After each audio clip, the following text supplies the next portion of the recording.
Assalamualaikum warahmatullahi wabarakatuh. Salam sejahtera, salam sehat untuk kita semua. Semoga juga teman-teman dalam keadaan baik-baik saja. Tetap semangat menjalani hari-hari. Ya, semoga kita semua diberikan kemudahan ya. Dan gonjang-ganjing terus tentang siapa calon pelatih tim nasional senior kita mengemuka.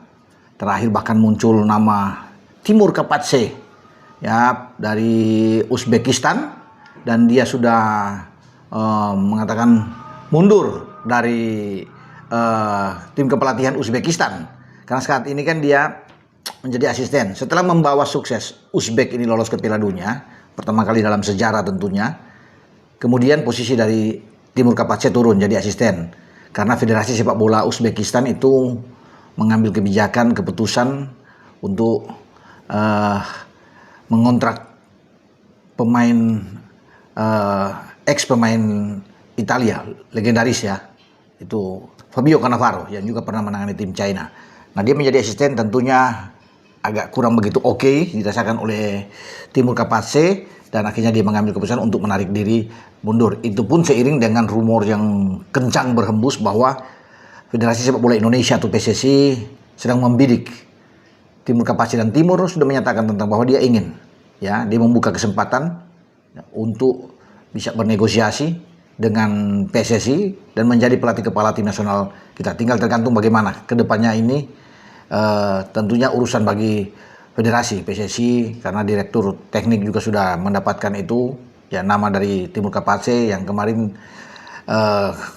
kabarnya badan tim nasional yang dipimpin oleh Pak Sumarji yang sekarang menjadi manajer timnas U22 untuk SEA Games dan mengatakan bahwa salah satu nama itu sudah disodorkan ke Dirtek ya, nama dari Timur Kapadze.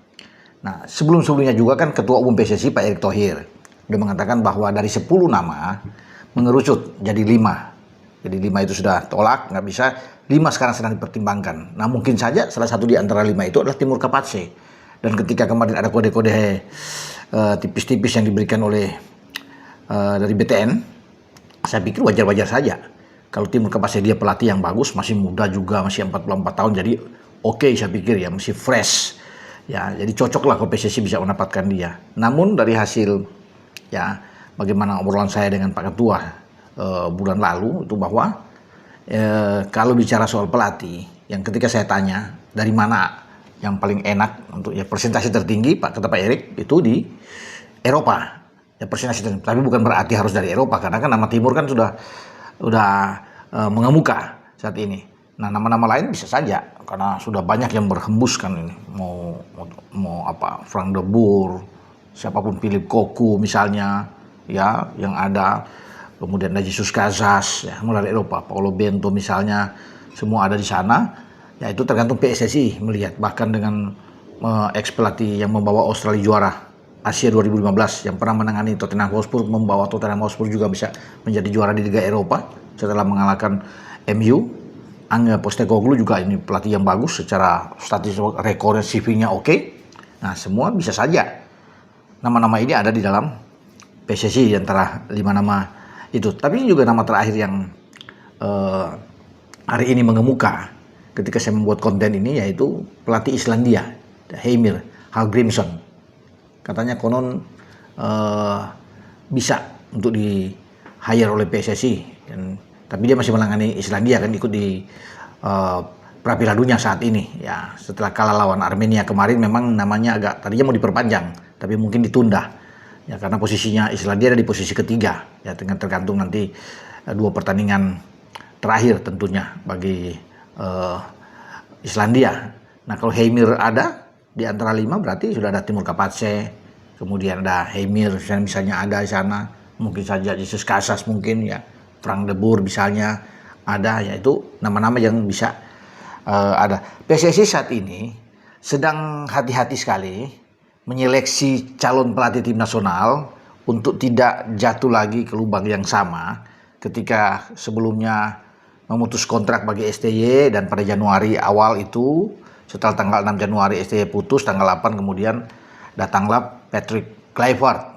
Ya, seakan buru-buru yang terjadi di sana, dan akhirnya Patrick juga tidak sampai setahun langsung dipecat lagi karena kegagalan kita di putaran keempat pra Piala Dunia zona Asia di grup B yang berlangsung di King Abdullah Sport City Stadium di kota Jeddah. Kita kalah 3-2 dengan Arab Saudi dan kalah 1-0 melawan Irak. Nah, dari situ imbas karena kritik yang luar biasa, ya, hujatan dari para netizen penggemar sepak bola Indonesia yang membuat PSSI mengambil keputusan.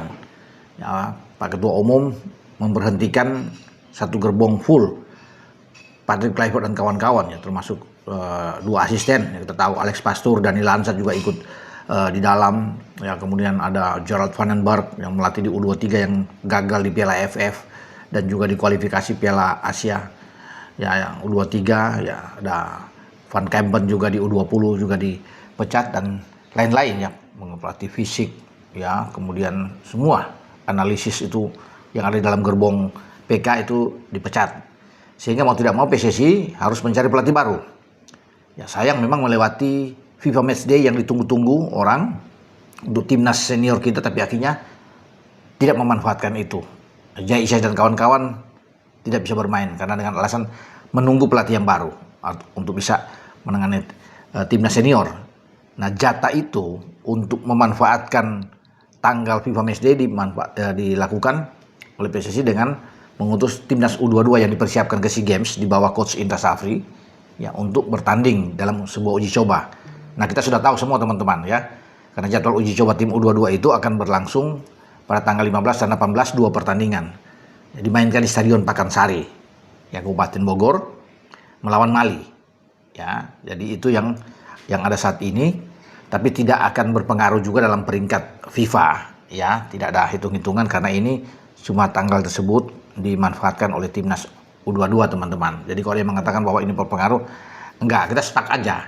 Ya, kalau ada yang lain-lain yang bisa melewati, ya mungkin kita bisa turun. Tetapi kalau untuk peringkat tidak pengaruh karena dimainkan oleh timnas U22 yang hanya tanggalnya aja dipakai, ya. Nah, sekarang kita kembali ke pelatih kepala siapa yang akan menjadi yang paling terdepan. Ya, sementara ini kalau saya tahu, ya, dengan terakhir ada Kapatse yang ada di sana. Karena sebelumnya juga minggu-minggu terakhir nama Boyan Hodak, pelatih dari Persib Bandung, tuh mengemuka.